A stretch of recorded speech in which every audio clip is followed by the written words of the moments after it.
Okay, Assalamualaikum warahmatullahi wabarakatuh. Let me introduce myself.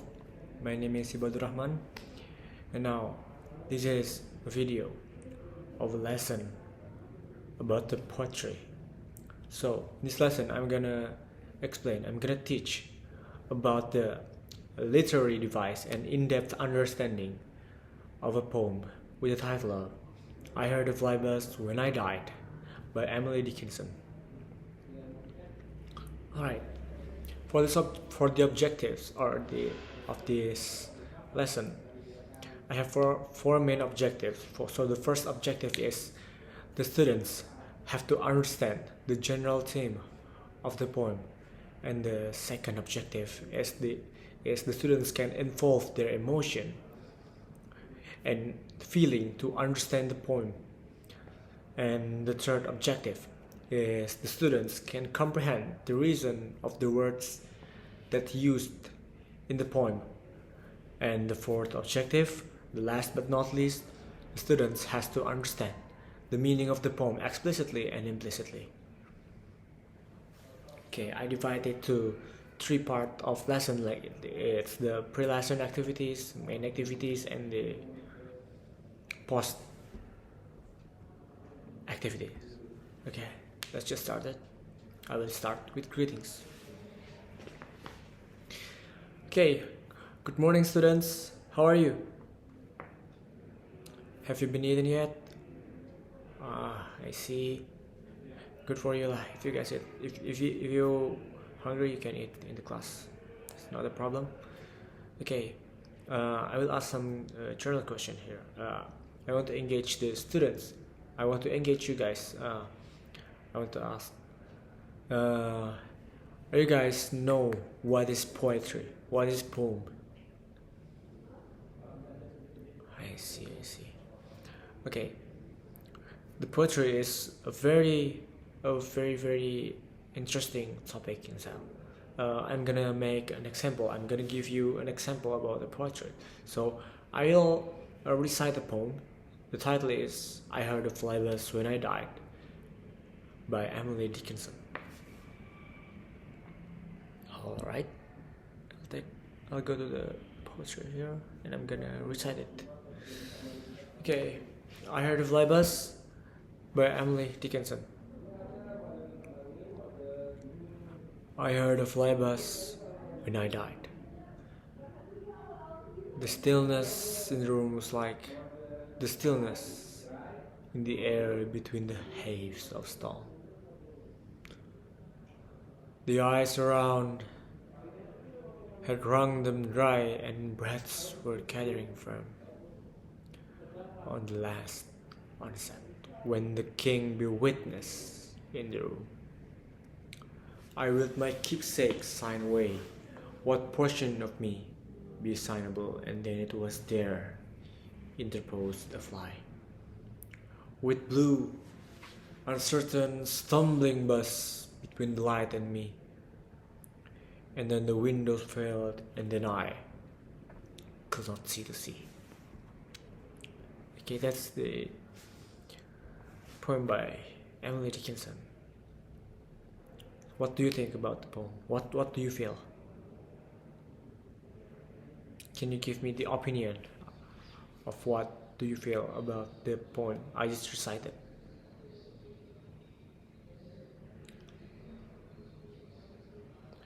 Alright, I see. Okay.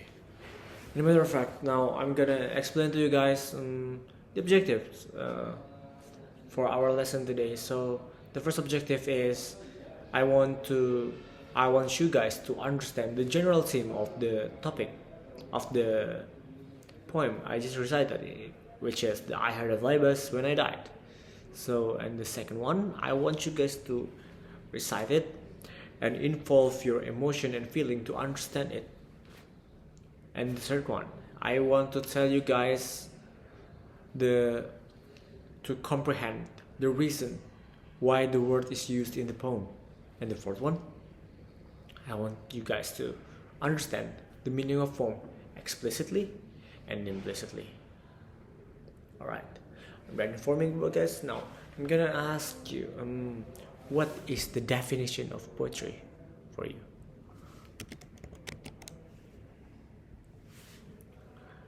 Okay, based on the internet, of course, poetry is a literary work with special intensity, and it's given to the expression of feelings and ideas by the use of distinctive style and rhythm. Poems collectively or as a genre of literature. If you want a simple definition, poetry is a literature that evokes a concentrated imaginative awareness of experience or a specific emotional response through language chosen and arranged for its meaning, sound, and rhythm. Poetry is a form of writing to a vital culture, art, and life.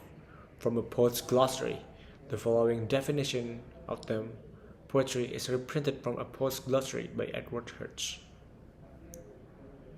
It's inexplicable, even in language and experience to words. Basically, that is the definition of the poetry. So, I guess you guys are wondering what is the poem is talking about? What is the meaning of the poem? And here I'm gonna explain to you what's the theme of the poem itself. What is this poem actually talking about? All right.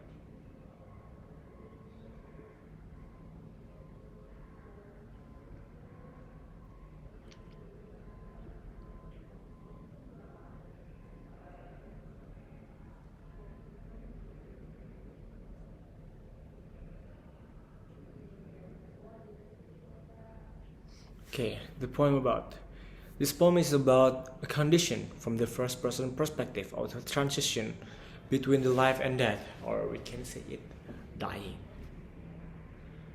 Okay, it describes the feeling and the situation in the process of death in this poem. The buzzing sound from a fly in the middle of the stillness and echoing sounds showed a feeling of regret and not accepting the reality that they are going to die. The poem itself describes the scene and the atmosphere at the moment when someone dies, with a weird surprise thrown in. The speaker starts by mentioning the sound of a fly, which cuts across the heavy silence around her deathbed. Then the speaker leaves the image behind and begins to talk about the room where she's dying. She tells us about the people standing around her who are calmly preparing themselves for her final moment. She even tells us about giving away the last of her possession. In this, when I said, what portion of me be usignable, to show us that everything is truly ready. And then, just when everything is in peace, and it should be, here comes that fly buzz. The fly is an intruder, a weird, unnecessary kind of gross little bug. That wasn't exactly a happy poem to start with, but it wasn't sort of peaceful. When what the fly shows, everything changes and the things get stranger and less quiet and comfortable. Okay, that's what I can explain. What is the poem about? Alright, so we're moving on. Next one. I will tell you guys the background story of this poem has been made. Alright, so basically, this poem is made by Emily Dickinson. And why? What is the background? Why she is so familiar with the topic? Okay, during her early years, when she was young, she experienced death of many people close to her, including that her cousin. It is easy to see that why she felt familiar with death.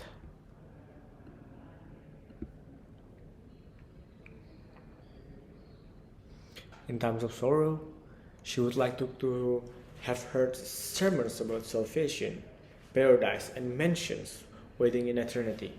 During Dickinson's lifetime, many of her close family and members joined the church as the 1830s saw what many refer to as revivals or awakenings, in which many people proclaim that faith in Jesus Christ and eternal life. The poem "I Heard of Libels When He Died" makes it very clear that the author at some point of her life viewed her death, and something very gentle, the poem, like her many other poems about, revealed that something is different to her. She doesn't believe that she herself will experience seeing the warm light and being welcomed into an afterlife in paradise. Well, in some of her correspondence, she admitted that although everyone around her seemed to be converting to Christianity, she could not. Perhaps this is why she felt that an experience of that will be not calm and peaceful as it would be for her friends and family. She seemed to believe that her own death would be disturbed in a higher "I heard of libels when I died." The uncertain little could symbolize her own uncertainty in death as contrasted with the security people around her seemed to feel.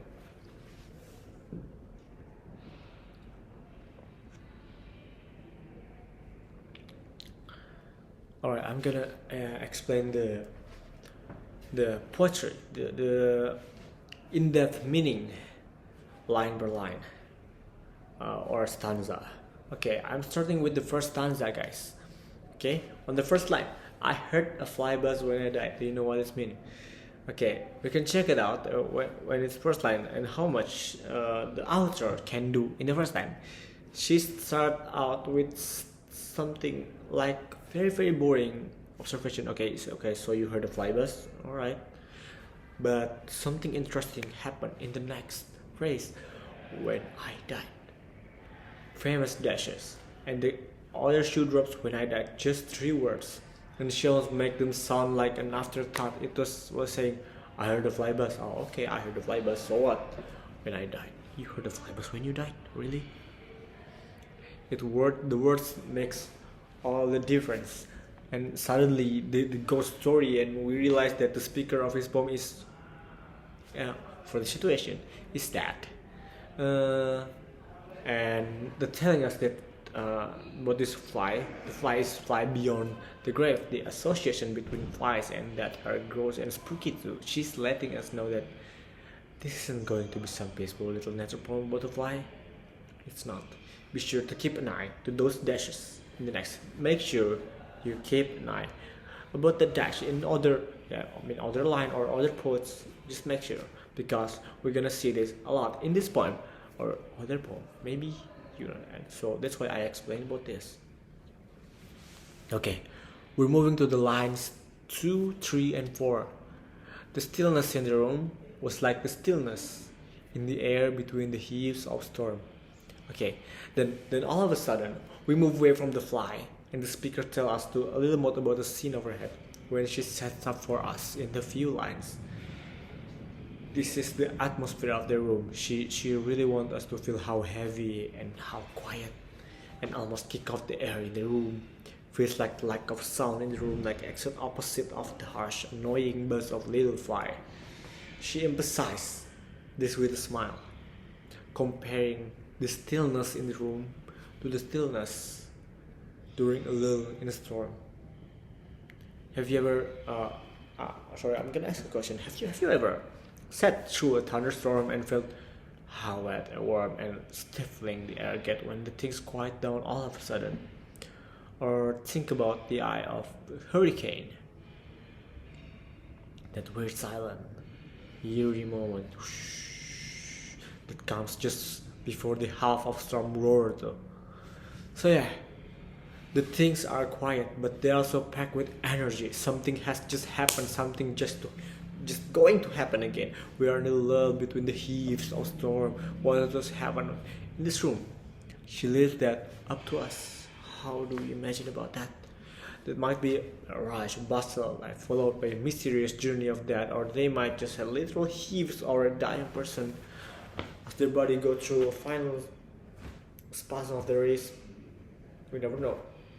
The opening of the "I Heard the Fly Buzz When I Died" rather starting in Dickinson's intents for it to shock her reader. This phrase, "I heard a fly buzz," initially gives the reader the idea that this is going to be a boring poem about nothing particular, but then after a short pause marked by the dash, the speaker informs the audience that she heard a fly buzz at the moment of her death. And suddenly, the readers become aware and sharp contrast between the sound of buzzing fly and the stillness in the room. In when she dies. We're moving to the second stanza. Okay. Now that we have the feel for the method, the sounds, in the atmosphere, we get to see a little bit more about the room. The speakers tell us that the eyes around have ground them dry. That's not a lot of information, but it's all we need to build up an image of the friends and her family. They must be around her at the moment of her death. When she tells us that these eyes are dry, we also learn about the particular moment of this poem. People have been crying and their eyes were wet, but now they are not. Maybe they feel exhausted or resigned or even at peace right now. We are emotional too, between all of the crying and comes before her death, and all that will come after every breathing that watchers and maybe of the speakers has even out as they prepare themselves quietly for what is to come. And can you hear the way I recite it, the way it's adding sound to the poem, that and then sucking them back out. As she tells us that they used a crying and a harsh and wide breathing, but now there's just stillness. We are definitely getting ready for something, but maybe not what we expect. Moving on to the 7th and 8th line. For the last onset, when the king be witnessed in the room. What we're probably expecting. What we're probably expecting. And those eyes are probably watching for is that. And this is the moment when the things change forever, when a person is really gone, when the chest heaves for the last time, last breath. This is what the authors call for the last onset. It means the last breath. Okay, you can note that. And what actually happened at this moment, you might have an image of in your head what it looks like. But Dickinson is always a little sneaky about little things, about these things, and the poem should be wrapped up in her image in mystery. So she tells us the family and dying patient that we are for this moment, and the king be witness in the room. And maybe you guys wondering, who is the king? I mean, well, I know your dad, the flybus are intruding, but what is the king? What the actual king is imagined, is seen, is marked in the poem. What is the king inside this?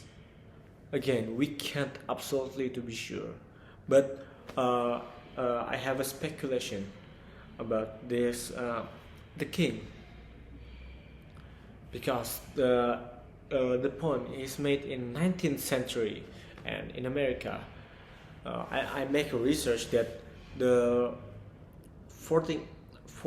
the 19th century American reader, if there is a capital king actually with a big K, with capital letter of K,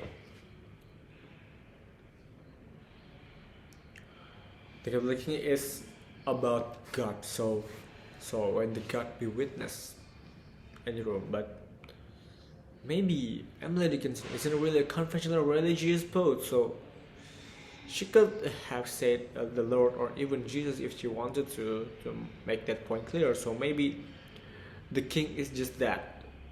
Yeah, the ants. I mean, not only the king, but the ants is waiting for everyone. We think it should be funnier and cooler when if it turned out to be Elvis because.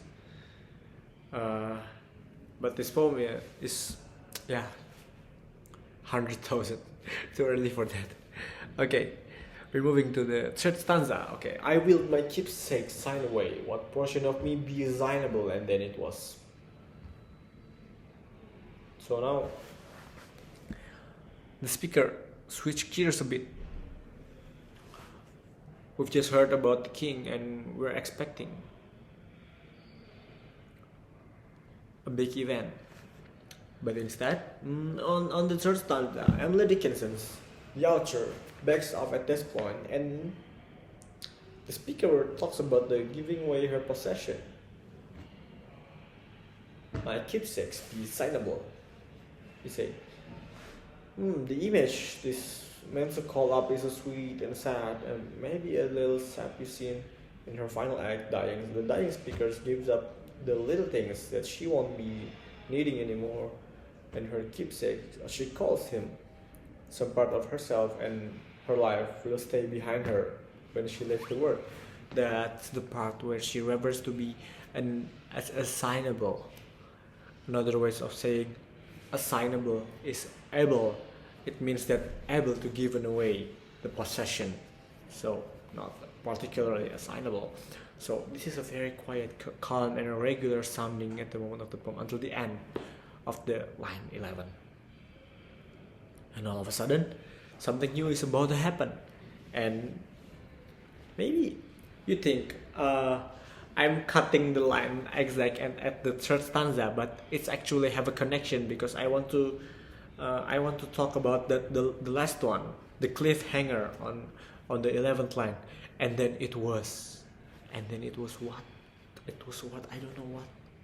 And it was there on the line 12, and it was there interposed a fly.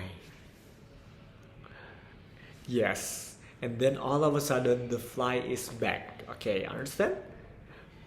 So it breaks into the poem again. It breaks into the poem. Interposed, that means came between two things. It's an important word and tip of us to know that the fly itself is an intruder by interrupting the calm of the moment. It changed the course of the poem. Before we're thinking about calm, spiritual, somber, now we have to thinking about the grubby little fly. Boom. With the third stanza, I heard the fly was when I died. The speaker suggests that everything was perfect and she was ready for the death, but before the intruding fly interposed, she claims that she had all of her keepsakes designated to certain people. Her will was in order, the room was peaceful and the air was still, but then the fly buzzed and interrupted her peaceful moment of death. And that's what can I explain. This is very, very interesting for me. Okay, we're moving to the last stanza. It's the last stanza, but it's not the least. As you can see, with blue, uncertain, stumbling buzz. The fly isn't something that graceful, just like I said on the third stanza. The fly is not a graceful, beautiful insect like a butterfly. And again, the speaker emphasized that the sounds of the fly, what she calls blue, uncertain, stumbling buzz. This is a really great Dickinson line. Do you feel how the poem itself stumbles uncertainly right there? Think of how a fly buzzes around and lands, and then the buzzes around again, and those break up with the line, with the passage just like fly breaks up the flight. The sound of word buzzes mimic the sound of the fly. We are pulled, the speaker forces us to focus all our attention, focus it to the fly. Okay, we're moving to the next line, between the light and me. The fly, interposed fly, the fly between the light and me. Here, we learned that the fly interposed. It was coming between the speaker and the light. Okay, so now we know. We think there are two ways to read this on the hand, but yeah, that's what I can explain. Okay, and the last two lines, and then the windows failed and then I could not see to see. Okay, and then yeah, just like that, it's over. The speaker tells us that the windows failed. As far as can we tell, that means her eyes closed. Okay, and then the windows failed. It means the windows failed. It means that her eyes, the windows is her eyes. Okay, you understand? People sometimes why is the speaker use the word eyes, use the words windows as a representation, as a representative of eye, but yeah, people sometimes calls the eyes just like a book is the window of the world, and then eyes is the windows of the soul. That's what we're dealing here, and of course Emily Dickinson has put her own twist at this moment. The speaker tells us that could not see to see. This doubled the feeling of isolation, the change. We can just say I could not see, I can't see no more, but she used a very interesting language use. It is linguistically accurate and explicitly amazing. Okay, there's no failure of the sense. This double meaning is a haunting way to talk about the moments of death, and not she only closed the eyes, but she also ended everything, so she could not see to see, the double C there. It was amazing. Alright, we're moving to the next aspect. Even it's a little hard to say exactly what she's describing here. How do you see to see? But that's the moment. It's meant to be hard or even impossible to pin down. That's what's spooky and little disturbing about the end of this poem. First there's a family, and quiet, and keepsakes, and there's a fly. Yeah. Okay, that maybe that's all about the line per line. And now I'm gonna explain more about the things, the objects inside the poem. So the first one I want to mention about the storm. Okay, so our author here, Emily Dickinson, works very hard and fast to give us the sense of what the atmosphere like in this room. She wants to build up a sense of how quiet, calm, and maybe stifling around on the deathbed that we might be more familiar with. So yeah, we are at the point of spooky quiet, and everything stands still for a moment. So as I mentioned there before, the eyes. What is the eyes? Okay, I have mentioned it all when I talking about in the lines. The eyes is only about the windows, the eyes around, that helps us to fill in the blanks of the scene. There must be whole people here, like the eyes around. It means that the older peoples, the eyes around had run them dry. The eyes are dry because, yeah, not dry because they are not crying. The eyes are dry because they have done crying. Or maybe they're exhausted. Maybe they are tired, or well, they are just already feel peace now. So the next one, the king. This one is actually very mysterious, but it would be very disappointing if I didn't talk about this, because this one is very interesting. See, the king is someone or something that is coming, and the speaker waiting for him or them along when everyone around her. It has something to do with that. And at the moment, there's a few ways to think about the image of the king. On the other hand, she might referring to the death itself. The king is the death. Maybe doesn't run the show. If that were the case, we'd call that the technique about the personification, since she giving a human qualities to the abstract idea. On the other hand, this could give a more specific religious learning, maybe it's a reference or God or Jesus, but certainly we wouldn't have the surprise to find it referring to about the death, because the poem is simply talking about that. The next one, last but not least, I have discussed it a bit at the very end of the stanza explanation. The windows. On a simple level, we think windows, well, just a simple way to seeing eyes, but it comes a pretty important moment, and if she picks the specific image where will coming at a pretty important at the moment, when if she picked up the specific image, we're willing to wanted us to spend some time with it. This is not the only spot the poem Dickinson used the word windows. This seems to be a metaphor and speaker eyes. Once they fail, she can no longer see to see. Okay, maybe that's all about the explanation about the poem today. That's all about, I'm done teaching this, and we come to another level. We come to the next agenda. So we can conclude that this poem is a very interesting. This poem is a poem that yet so simple in the words, but so complex in the meaning. As you can see, not even I'm not explaining about the figurative language at all, but it's already been so long. Okay, and last but not least, I want to check the understanding with giving you guys a simple question, like I have said in the first one. I give you 4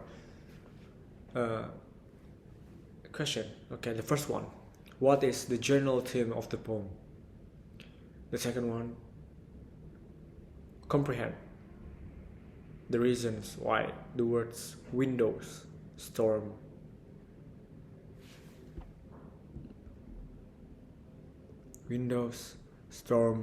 king, and ice were used in the poem. Why the poem refer to that word?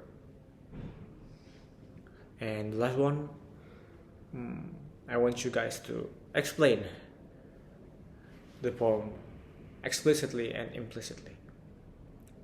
I'm hoping that you will understand about this. So, without waiting any further, I will close this lesson session. I will close this study session, and I will see you in the next class. My name is Ibadur Rahman. Thank you very much. Wassalamualaikum warahmatullahi wabarakatuh.